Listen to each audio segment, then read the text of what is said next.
In this video, we're going to be comparing arguably the top 5 food delivery apps to see which gives drivers the best earning opportunities in 2023. We'll cover well-known apps and rate them on their earning potential from the least to the greatest. We'll also be discussing some lesser-known apps that could be a goldmine, so make sure to stick around to the end of the video for those. Since I have actual analytics on people's attention spans on YouTube, if there's one thing that you take away from the video, it should be this. You can make money with any app on this list. Some will just make you a lot more than others. You should sign up for as many apps as you can, run them all, and accept the best offers that come your way. With that said, let's get into it. The first app on our list is like a bad ex. It used to be the best thing since sliced bread, but now it's just a sad reminder of better times. The fact that it has the lowest earning potential of 2023 just adds insult to injury. We're talking, of course, about Grubhub. Grubhub used to have the largest market share. However, now they're in second to last place. Turns out, customers can still order through the Postmates app. It'll just get dispatched to an Uber Eats driver. I guess that's why Grubhub isn't dead last. I can't speak for you, but I'm not a big fan of turning on the Grubhub app during lunch, not getting a single order all day, and then getting interrupted by those cowbell sounds 10 hours later when I'm trying to Netflix and chill. Over the last couple of years, Grubhub has gained a reputation amongst drivers to be the app that's going to try to send them 17 miles for $17.05. Over this last summer, Amazon and Grubhub entered into a partnership that would give Prime members a little bit of a break on those delivery fees. While many drivers had high hopes that this would resurrect Grubhub from certain death, I unfortunately haven't seen much of a difference in the quantity of orders as well as the order pay. This deal was slated to last 1 year. At the end of that year, either company could back out of the agreement. If Amazon were to drop Grubhub, this could potentially be the final nail in their coffin. With that said, if you're activated on Grubhub, make your money while you can. To make matters worse for Grubhub drivers, they have some really stupid account violation policies that could result in deactivation at no fault of your own. Again, I'm not saying that you can't make money with Grubhub. It's just nowhere near as consistent as the other apps on this list. If you wait long enough, you're going to get offers with every app on this list, but with Grubhub, you'll just find yourself waiting longer for orders that typically pay $1 a mile, at best. Coming in second to last is an app that's riddled with bots, scammy customers, an unfair rating system, incredibly low pay, and cases of water. Say it with me. Instacart. Despite me never making a video about the app, I actually did Instacart about 6 years ago. I did Instacart when you still had to schedule to go online, and back when the offers were not first come first serve. That brings me into my first gripe with Instacart. Bots. It's common knowledge that Instacart is riddled with bots that'll snipe high-paying batches before drivers have a chance to even look at the items in the order. Depending on your area, this may not be a huge problem, or it could potentially make Instacart an app worth passing on. It's not just bots on Instacart that pose the competition to drivers.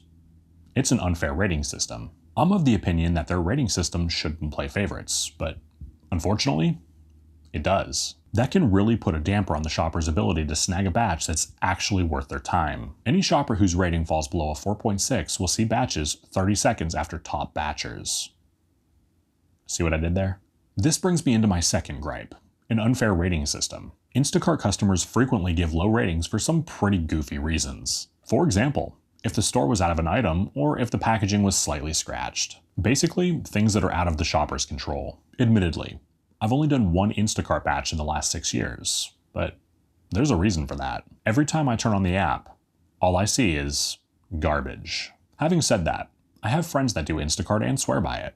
Give it a shot. Your experience may be far different from mine. At the end of the day, the only thing that should matter is profitability. Instacart is one of those apps that you just don't know if you're going to make good money until you try it for yourself. Let's get into number 3, and an app that might actually be worth your time. Number 3 is an app that could have huge earning potential depending on your market. With a market share of 26% and rising, it may be worth your time to check out Uber Eats. Of course, this will depend on your market. But in mine, an average Uber Eats order looks like a really good DoorDash order. As a result, I find myself driving less miles and making more money. Uber Eats is also great about doubles, or more recently, triples. The average value of a double is usually at least $20 in my market. On top of that, they frequently have hidden tips. Uber Eats app functionality is second to none in my opinion. The app works exactly how you would expect it to work. I also find the rating system to be far more fair than just about any other app on this list. If you're not activated on Uber Eats yet, click the link in the description and sign up. If you use my referral link, you'll get a bonus after you complete 75 orders within your first 45 days. I would also get a little bit of a kickback, so you'd be helping support the channel. Sticking with apps that can make you a decent chunk of money, let's talk about the runner-up. Assuming that this isn't the first video of mine that you've watched, you may be surprised to hear me say that it's DoorDash. I want to be clear, I'm not saying that this is a good app, or company for that matter. In fact, in my opinion, they're probably the worst company on this list to drive for. The Dasher app is temperamental on the best of days and will spit out one insultingly low-paying order after the next. Their support's terrible, and there's no such thing as common sense when they don't have a script for your exact issue. You'll be bombarded with fake incentives to raise your acceptance rate with no actual financial reward for doing so. This is a company that will walk all over you if you don't play the game better than they do. Hours are also increasingly difficult to come by as DoorDash insists on oversaturating every market that they operate in. They're also the only app on this list that won't let you drive whenever you want to. Early scheduling may or may not be available to you depending on several factors. You may be forced to just watch the app for an opening when it turns light pink, or when DoorDash decides that they're slammed out of nowhere. Okay, that was quite a bit of shit I just talked about DoorDash, so why are they number 2 on this list? Well, I have no problem calling them out on their constant bullshit. I'm also realistic. DoorDash has a 57% market share, and therefore you as a driver are far more likely to get orders on DoorDash than any of the aforementioned apps. I'm not saying that most of those offers are going to be good. You're just going to get a lot of them. In fact, in most markets, you're going to see more garbage offers than good ones. This is where knowing how to play the game better than them is imperative. DoorDash to me is like a thrift store. Almost everything you're going to see is going to be trash, but occasionally you're going to stumble upon a treasure. If you wade through enough bad offers, you're eventually going to see some good ones, like this one, or this one, or oh, we're out of good offers? You get the point though. Despite my disdain for the company, I do feel that DoorDash has earned their second place spot due to their market share and the sheer number of people that comment on my videos telling me that DoorDash is by far the best game in their town. Depending on your market, there could be some real money to be made on DoorDash. Okay, I've kept you waiting long enough, and I'm sure the suspense is as prickly as a porcupine in a balloon factory. Was I drinking when I wrote this? Which app has the highest earning potential of 2023? In my opinion, this app is recession-proof, or at least as recession-proof as a gig app can possibly be. If you're not activated or on a waitlist for Walmart Spark, go do it right this second. Well, actually, maybe not like right this second, finish the video first and then go do it. There were several factors that went into my decision to put Spark in the number 1 spot, which include, but are not limited to, people's need to buy groceries regardless of the economic state, the sheer size and reach of Walmart, it's not DoorDash, their bonuses are pretty incredible, and the fact that most drivers get waitlisted. Look, inflation's out of control and people are pinching pennies and placing fewer orders on other apps. I want you to think of the psychology of delivery for a moment. Typically when somebody places a pizza order, for example, they're doing it to splurge or to celebrate something. Sure, they may be in a pinch. They could be faced with a one-time necessity to order, but typically, these types of deliveries are viewed as a luxury and not a basic human need. However, people buying groceries is a necessity. It's not viewed as a splurge, a celebration, or a one-off solution to get them out of a jam. This is something that all families need to do on a regular basis just to survive. As the largest retailer in the world, Walmart is a brand that every household in this country is all too familiar with. With them being in the number 1 spot, they have an incomprehensible number of orders that are placed for both general merchandise and groceries. Walmart also has options for customers of all income levels. Customers who are on government benefits can still have their groceries delivered to them. They just can't tip through the app. As a result, the no-tip orders frequently get bonus to the point where it doesn't make sense not to take them.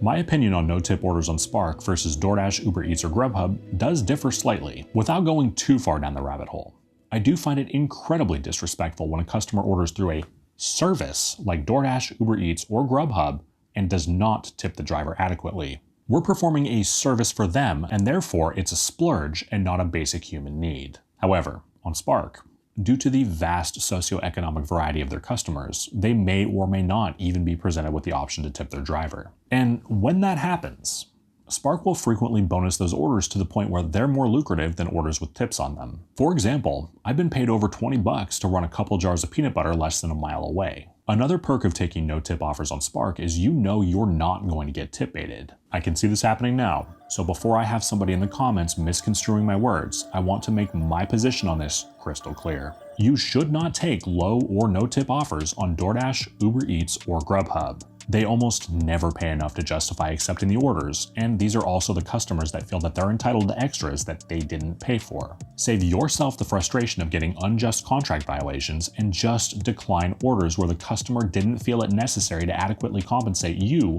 for your time. Okay, but on Spark, things are a little different. Through Walmart Plus, customers have the ability to order just about anything, ranging from a toilet plunger to a 12-pack of soda to a 55-inch flat screen TV.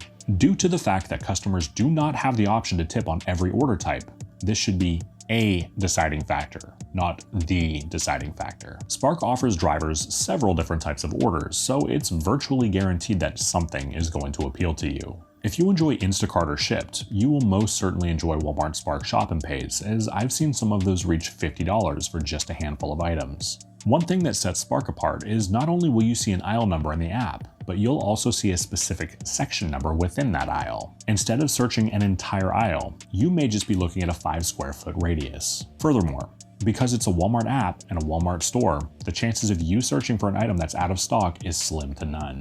To sweeten the pot, many Walmart stores have dedicated checkouts for Walmart Plus customers, which drivers can also use. I've personally never had to wait in line when checking out with a Spark Shop and Deliver. I just get scowled at by customers in self-checkout who have been standing there for 10 minutes and haven't moved. Well, meanwhile, I've pulled up, scanned all the items, and walked to my car. As somebody who does not like shop and deliver orders, if there's one app that I don't hate them on, it's Spark. The money frequently makes them worth it. Let's assume for a moment that you don't like shop and deliver orders, and the idea of running bags and bags of groceries up flights of stairs doesn't sound appealing to you. Spark offers drivers another type of order. This one is my personal favorite. .com orders. .com orders are typically general merchandise or single item grocery orders that get batched together for one driver to deliver to multiple customers. These orders will range from just a few stops to upwards of 12 stops. Depending on the mileage and the number of stops, these orders can take anywhere from 30 minutes to a few hours to complete. I've been paid upwards of $60 for some of these orders, and I can typically knock them out in about 2 hours or less. If I catch just 2 of these in the morning, I could have made over $100 before noon. Furthermore, the .com orders do not have a strict deliver by time.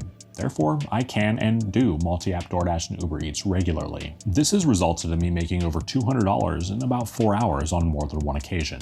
That works out to be about $50 an hour. That's not bad money anywhere, but that's great money in my market. While this doesn't happen every time, it's happened enough that I feel it's worth mentioning. Sticking with good money, another thing that makes Spark so attractive to drivers is their incentive programs. Spark frequently offers drivers incentives for things that we were going to do anyway. For example, accept 5 .com batches in 1 week for an extra $50. I'm on it. Complete 2 shop and deliver orders for an extra $10. You bet. Earn an extra $5 for every order you deliver for a day. All day long.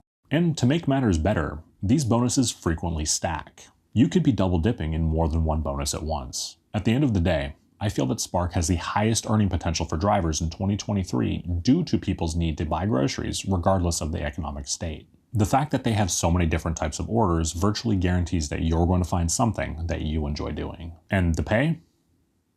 Well, the pay usually isn't too bad either.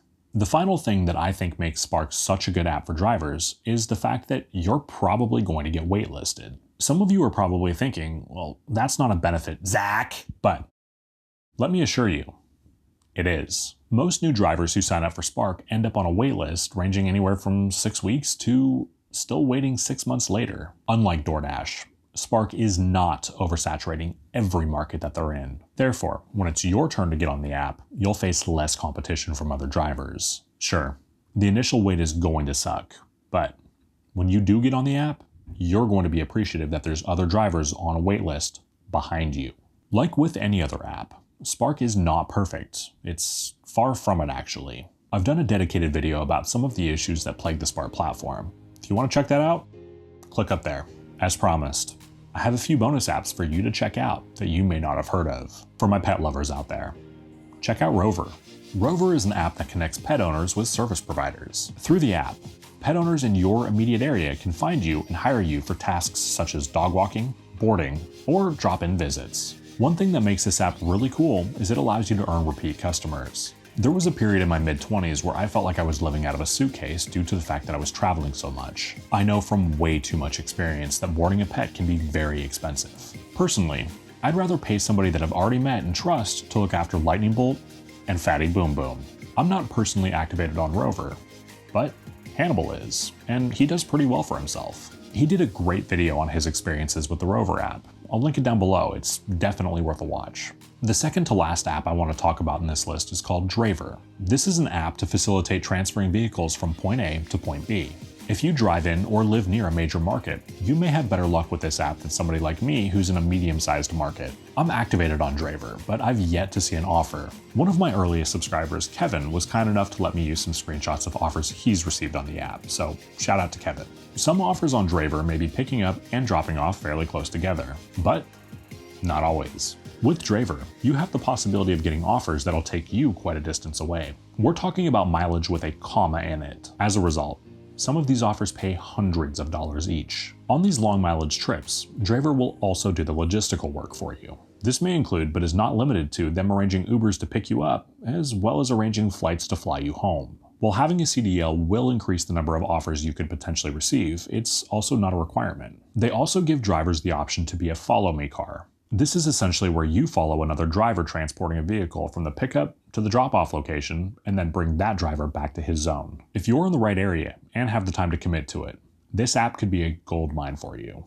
Check it out. The final app on our list is called Curri. Curri is an app where drivers can transport construction-related material to job sites. This could range from nuts and bolts to cans of paint or anything in between. The types of orders you'll receive depend on the type of vehicle you drive. Similar to Driavr, Curri has the potential to keep drivers local or not so local. My friend Michael accepted a Curri run a few months back that paid him $200 for a 100-mile drive. Also, similar to Spark, most new drivers get waitlisted on Curri, therefore ensuring that there's a fair amount of work for the existing drivers. Admittedly, this is the app on this list that I know the least about. If you would like more information on Curri, my friend Steve from Rideshare Rodeo has done a few videos on the app. I'll put a couple of them in the video description. I'll also add links in the description for Curri, Rover, and Driavr in case you want to check those out, and those will not be affiliate links. Which app do you think has the highest earning potential in 2023?